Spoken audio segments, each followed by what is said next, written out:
Like and follow if you love horror. We're not here to build a case. We're here to hunt a monster, Miranda explained. I'm sorry, but this is highly unethical behavior, Diana began, clearly frustrated with her new assignment. Dehumanizing our perp doesn't give us the right to simply breach protocol and ignore the founding principles of habeas corpus. We need to be able to show, with clear evidence, that our perp is guilty. Scientifically, we cannot accomplish that without court-approved techniques.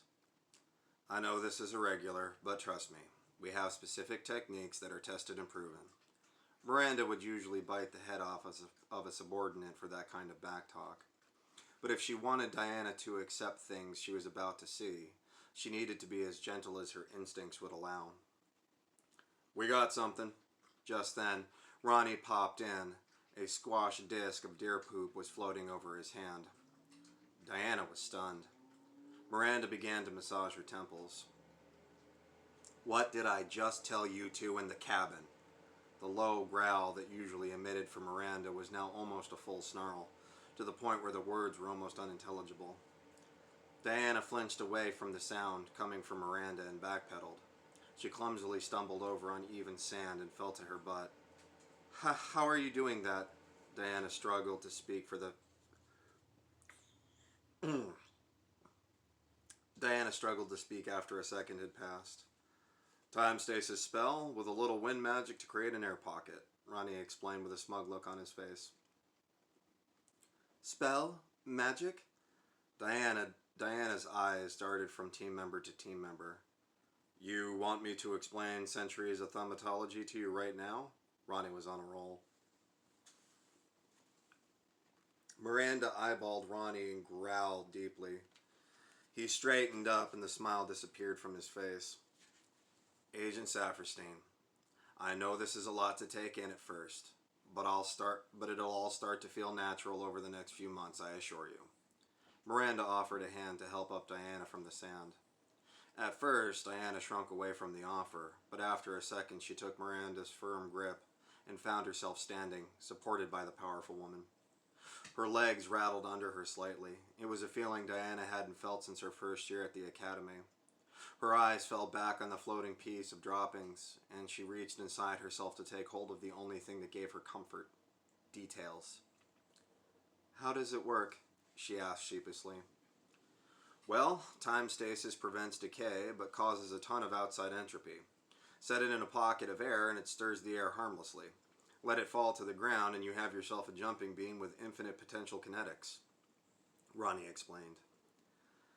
See, things work in 3 different ways. Stuck in place, whipping like a twister, and not being nothing at all. Jack added with a nod. He means constant entropy and void, Miranda said.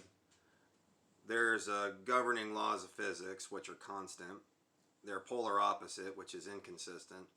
And the opposite of all things, which is literally nothing. Think of absolutely everything like the Big Bang before it happened. The void is the opposite of the Big Bang. But that's madness. You talk about magic like it's science. It's a fairy tale. Diana was quite dizzy, a little nauseous, and struggling to keep her feet. Magic is science, Ronnie continued. Just numbers and equations used by the will of the caster. Everything still needs building blocks and the energy to put it all together. You want to make fire, you need oxygen, nitrogen, and a spark. You want a potion for the clap, you need garlic, golden seal, echinacea, and Papa's special moonshine. Jack honestly thought he was helping, but actually managed to make it sound even less scientific. Miranda and Ronnie stared at him. Both shook their heads in unison. Miranda took hold of Diana's shoulder, her grip firm, strong, and somewhat forceful. I'm going to be honest with you, Saperstein. What he's doing, what Jack's talking about, it's small. It's infinitesimal compared to what you're about to be shown for the next few days. Honestly, in the next few hours. Now, you're one of the brightest agents and most promising agents to come through that daycare they call a training program. I am going to need you to keep your that's impossibles and your that doesn't make sense to yourself while you learn the new rope course. What you're doing now is far more important. Joe Jack placed a hand on Miranda Murdoch and gently removed it while offering Diana a sincere, if somewhat messy smile. Look at it like this, ma'am. You're going from protecting people from other people who break the national laws to protecting people from things that break the laws of nature. He jumped as his phone beeped. Oh, speak of the devil, am I right? He moved away from them to answer, What's up, Jera? Diana looked between the two other agents, feeling out of place. Not that this was unusual. Being a black woman in law enforcement was only the tip of the iceberg for Diana. At least Miranda didn't seem like the sort of person who would try to cop a feel in the training room.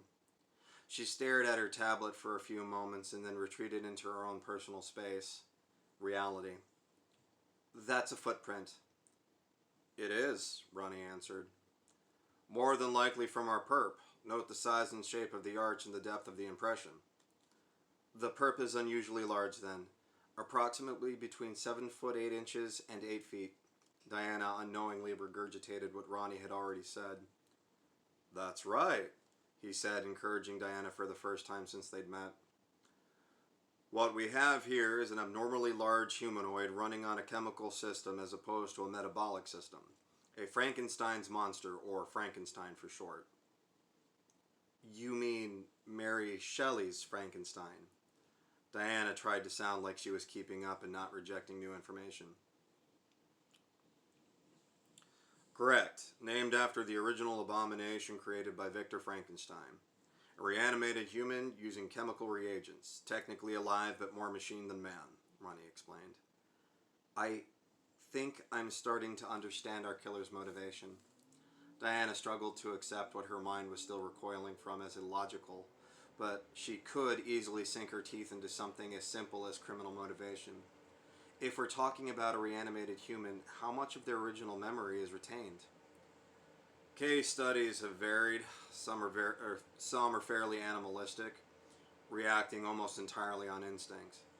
Others seem to have memories left over from their past. It all depends on how good the alchemist is, Ronnie explained to Diana, right down to the detail. Ronnie examined Diana right down to the details of her slight tremors. He wanted to know how she responded to all this new information.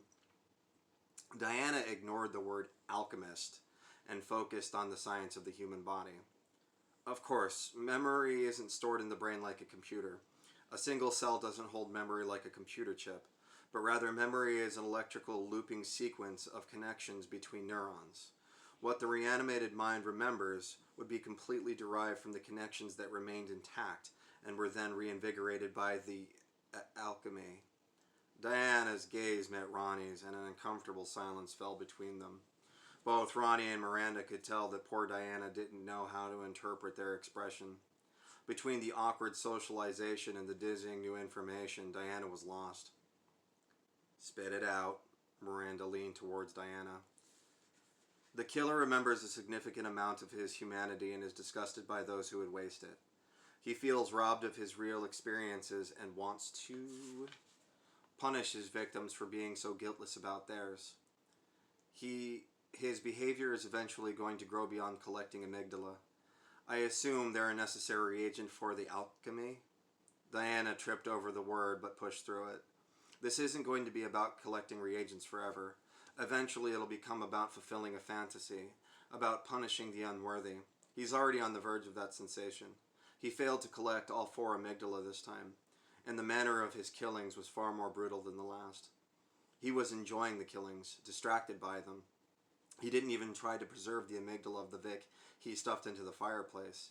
He held the fire screen shut and watched the man burn until he died. He enjoyed it. Ronnie and Miranda gave a worried look. We've never dealt with a Frankenstein with this much consciousness. We haven't even heard of one near this level since the first. Someone may have finally perfected Victor's formula. Miranda shrugged. She understood sensation. She understood brutality. While this might be the first Frankenstein she had dealt with, killers who killed for the thrill were nothing new to Miranda. Good news, Joe Jack butted in. Jera said if we can get a sample of the goo, we can upload it as a way to track it in Inquisitor.